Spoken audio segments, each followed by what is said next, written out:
Thank you for tuning in to part 2 of my empathy and caregiving series. This quick video, I'd like to share why I have developed these videos, these lessons on this particular week of all weeks. This week is the 1-year anniversary in which I was in and out of the hospital for about a 2-week period and then very closely monitored medically for the next 2 to 3 months. I greatly depended on my village of family, friends, doctors, nurses to help me get through that period.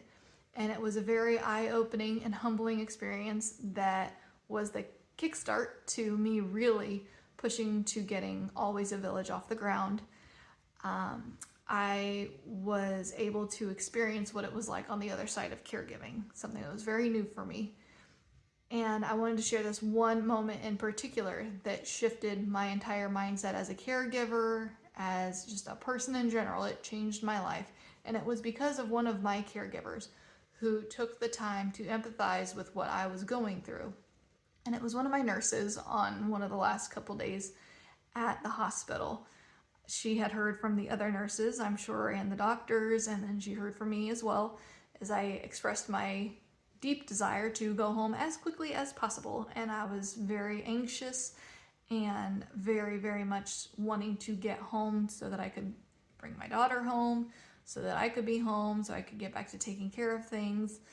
And I was that patient who wasn't sitting still, was wanting to get out. And she was very respectful, very kind, but she sat down with me and she empathized with what was happening. She understood that I was anxious and upset.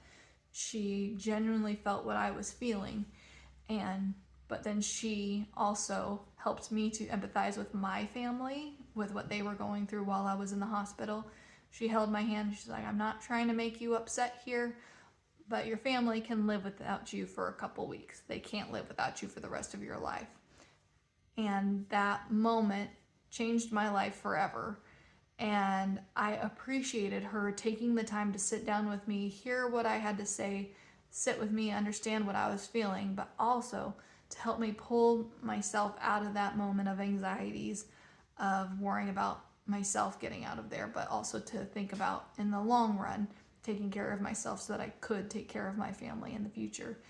And it was that moment of extreme empathy and extreme loving caregiving that I knew I wanted to start Always a Village and share these lessons with you all, and especially this on empathy when you are taking care of others, because it truly can change somebody's entire life. Not just one caregiving experience, which it can, but it can also change somebody's entire life if you can sit there and empathize them and show them you know what they're feeling and understand where they're coming from.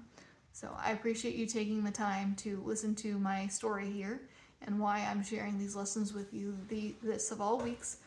I hope you tune into part 3 and part 4, in which I discuss ways that you can implement empathy in your everyday practices as a caregiver. As always, thank you for watching.